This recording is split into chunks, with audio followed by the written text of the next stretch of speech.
अस्सलाम वालेकुम जी ख़वातीन और हज़रात, उम्मीद करता हूँ कि आप सब दोस्त खैरियत से होंगे। आज हम बात करने जा रहे हैं टिबेटन मस्टिफ़ के बारे में। सदियों पहले इस डॉग ब्रीड को जो है डेवलप किया गया था मंदिरों की हिफाजत के लिए और लाइव स्टॉक डॉग के लिए, इनकी प्रॉपर्टी की हिफाजत के लिए, और बहुत मतलब लोग इसको अपनी हिफाजत के लिए इस्तेमाल करते थे। और इसके अलावा आजकल ये बहुत ही अच्छे कंपेनियन, फैमिली कंपेनियन साबित हो सकते हैं और शो डॉग भी साबित हो सकते हैं। अपने मैसिव साइज़ की वजह से कुछ लोगों का ख्याल होगा कि अच्छे फैमिली डॉग नहीं है, लेकिन ऐसा बिल्कुल नहीं है। ये बहुत ही अच्छे फैमिली डॉग साबित हो सकते हैं। तो जी मज़ीद बात कर लेते हैं टिबेटन मस्टिफ़ के बारे में।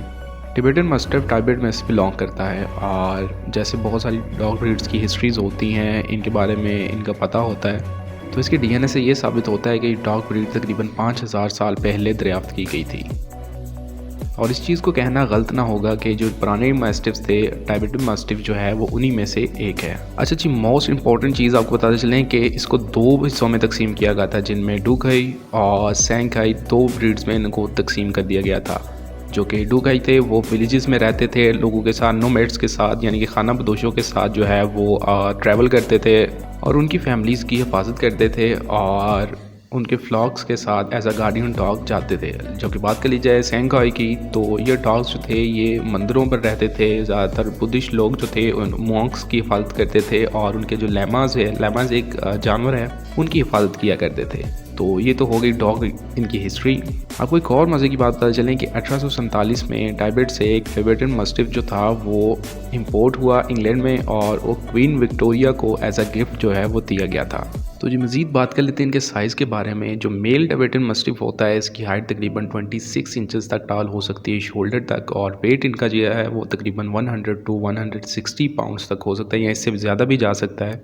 जबकि बात कर ली जाए अगर फीमेल्स की, तो 24 इंचज़ तक इनकी हाइट जो है वो जा सकती है और वेट जो है वो 75 टू 125 पाउंड्स तक हो सकता है। और कुछ वजूहात की बिना पर इनसे ज़्यादा भी इनका वेट जो है वो जा सकता है। तो बात कर लीजिए इनकी पर्सनैलिटी के बारे में। ये बहुत ही चैलेंजिंग ब्रीड है, बहुत स्टबबॉर्न है और इंटेलिजेंट ब्रीड है और इनकी सेंस बहुत स्ट्रॉन्ग होती है। तो ये अपनी जॉब को बहुत ही अच्छे तरीके से निभाना जानते हैं।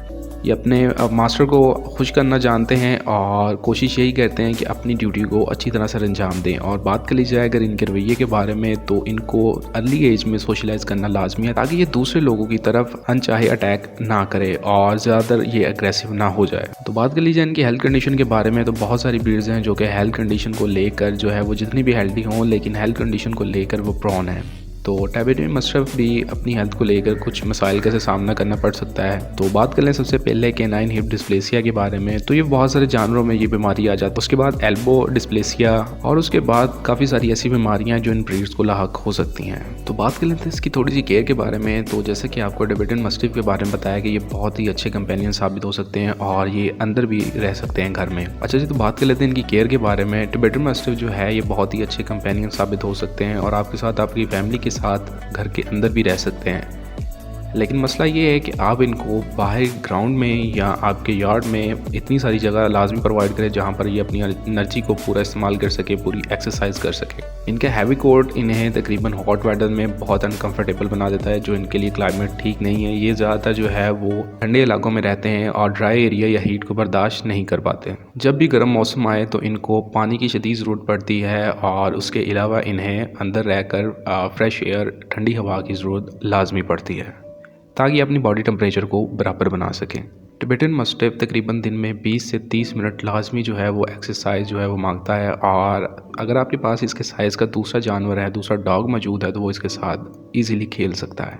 तो जो बात कर लेते हैं बच्चों की तरफ और दूसरे जानवर की तरफ इसका रवैया कैसा है। टिबेटन मस्टिफ जो है वो बहुत ही सूटेबल है फैमिलीज़ के लिए, जो बड़े बच्चे हैं उनके लिए, लेकिन छोटे बच्चों के साथ ये खेलते हैं, उनके ऊपर जंप कर सकते हैं, जिसकी वजह से उन्हें चोट भी आ सकती है। तो इसका ये मकसद नहीं है कि इन्होंने जानबूझकर किया, लेकिन उनके साइज़ की वजह से ये ऐसा हो सकता है। तो आपको एक और बात बताते चलें कि बच्चे अगर किसी दोस्त के साथ या किसी और बच्चों के साथ जो है वो खेल रहे हों और ऐसा लग रहा हो कि वो रेसलिंग कर रहे हैं या फाइट कर रहे हैं, तो ये उनको प्रोटेक्ट करने के लिए आगे बढ़ सकता है। तो ऐसी सिचुएशन में ध्यान रखें और कड़ी नज़र रखें ताकि ये दूसरे बच्चों की तरफ अटैक ना करते। तो बात कर लेते हैं दूसरे जानवर की तरफ। डॉग्स, कैट या कोई भी और जानवर है, अगर इसके साथ ही बड़ा हुआ है तो उनके साथ ये ईजी टू गो है। लेकिन अगर बात कर ली जाए किसी नए जानवर की, तो थोड़ा सा टाइम रिक्वायर्ड होता है एडजस्ट करने के लिए, ताकि ये उनका वेलकम कर सकें। तो उम्मीद करता हूँ आज की वीडियो में आपको टिबेटन मस्टिफ के बारे में काफ़ी सारी इन्फॉर्मेशन देखने सुनने और जानने को मिली होगी। और इंशाल्लाह मिलते हैं अगली वीडियो में। कमेंट बॉक्स में अपनी कीमती राय का ज़रूर इज़हार कीजिएगा कि नेक्स्ट वीडियो किस चीज़ के ऊपर आए। तब तक के लिए इजाज़त दीजिए। अल्लाह हाफिज़।